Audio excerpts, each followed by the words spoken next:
আসসালামু আলাইকুম এভরিওয়ান। একটা মজাদার ফ্রাইসের রেসিপি শেয়ার করছি।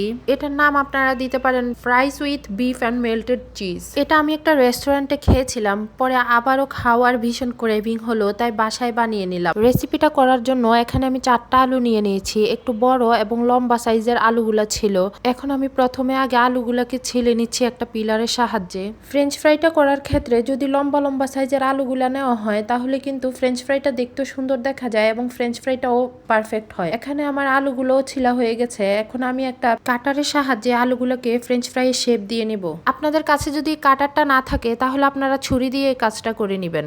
এখানে শুধু ছুরি দিয়ে করলে আপনার সময়টা একটু বেশি যাবে। আমার দেখুন অনেক সুন্দর করে আলুগুলোকে ফ্রেঞ্চ ফ্রাই শেপ দেওয়া হয়ে গিয়েছে। এখন আমি আলুগুলোকে ধুয়ে নিব। আলুটাকে 2-3 বার ভালো করে ধুয়ে নিয়ে একটু পানি নিয়ে নিলাম। এখন আমি দিয়ে দিচ্ছি কিছুটা লবণ এবং অনেকগুলো বরফগুলো দিয়ে আমি লবণ আর বরফের পানিতে অনেকক্ষণ আলুটাকে ভিজিয়ে রাখবো। আলুটা ভিজতে ভিজতে আমি এখানে গোস্তগুলোকে কাট করে নিব। আমি প্রায় 200 গ্রামের মতো গোস্ত নিয়েছি। এখন আমি এটাকে ছোট ছোট কাট করে নিব। যেহেতু এটা গরুর গোস্ত সেহেতু এটাকে ছোট ছোট কাট করেই নিতে হবে। ছোট ছোট কাট করে নেওয়ার পরে আমি এটাকে একটা ব্লেন্ডারে জগে নিয়ে নিব। গরুর মাংসটা কিন্তু কিমা করার ক্ষেত্রে একটু সাবধানে এভাবে ছোট ছোট কাট করে যদি কিমা করা হয় তাহলে কিন্তু খুব সহজে এই কিমাটা করা যায়। দেখুন কিমাটা কত সুন্দর করে করা হয়েছে। এখন চুলায় একটা ফ্রাই প্যান বসিয়ে দিব, দিয়ে এতে পরিমাণ মতো বাটার দিয়ে দিচ্ছি। এখানে প্রায় 2 টেবিল চামচের মতো বাটার দিয়েছি। দিয়ে আমি কিমাটাকে দিয়ে দিলাম। এরপরে মিনিট খানেক নাড়ার পরেই কিন্তু এটার কালারটা একটু চেঞ্জ হয়ে আসবে। এ পর্যায়ে দিয়ে দিচ্ছি 1 চা চামচের মতো আদা রসুন বাটা,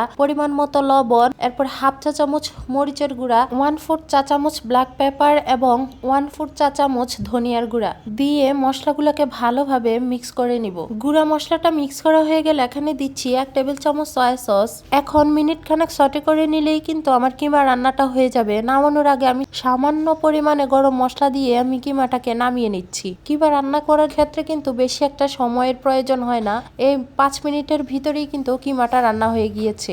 দেখুন কিমাটাতেও খুব সুন্দর একটা কালার এসেছে। এখন আমি এটাকে একটা প্লেটের মধ্যে সার্ভ করে নিব। এরই মাঝে আলুটাও বরফ পানিতে ভিজানো হয়ে গিয়েছে। এখন একটা কিচেন টাওয়ালের সাহায্যে আলুর গায়ের পানিটা ঝরিয়ে নিব।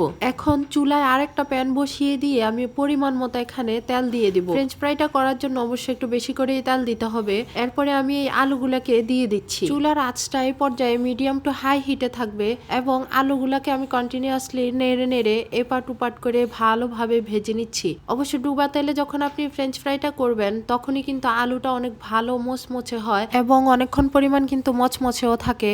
আমি যে বরফ পানিটা আলুটাকে ভিজিয়ে রেখেছিলাম এটাও কিন্তু আলুটাকে কিছুক্ষণ পরিমাণ মচমচ রাখার জন্য হেল্প করবে। আমার ফ্রেঞ্চ ফ্রাইটা হয়ে গিয়েছে। এখন আমি আগে থেকে যে কিমাটা রেডি করে রেখেছিলাম এটার উপরে আমি ফ্রেঞ্চ ফ্রাইটা দিয়ে দিব। সুন্দর করে ফ্রেঞ্চ ফ্রাইগুলোকে দিয়ে এরপরে আমি এখানে চেডার চিজ দিয়ে দিচ্ছি 3টা। চিজটা দেওয়া হয়ে গেলে আমি মাইক্রো ওভেনের মধ্যে 30 সেকেন্ডের জন্য এটাকে একটু মেল্ট করে নিব। আমি যে কিমাটা রান্না করেছিলাম এটার টেস্টটা কিন্তু হুবহু রেস্টুরেন্টের মতোই টেস্ট এসেছিল। ভিডিওটি ভালো লাগলে লাইক, কমেন্ট এন্ড শেয়ার করতে ভুলবেন না। আজ পর্যন্তই। আল্লাহ হাফেজ।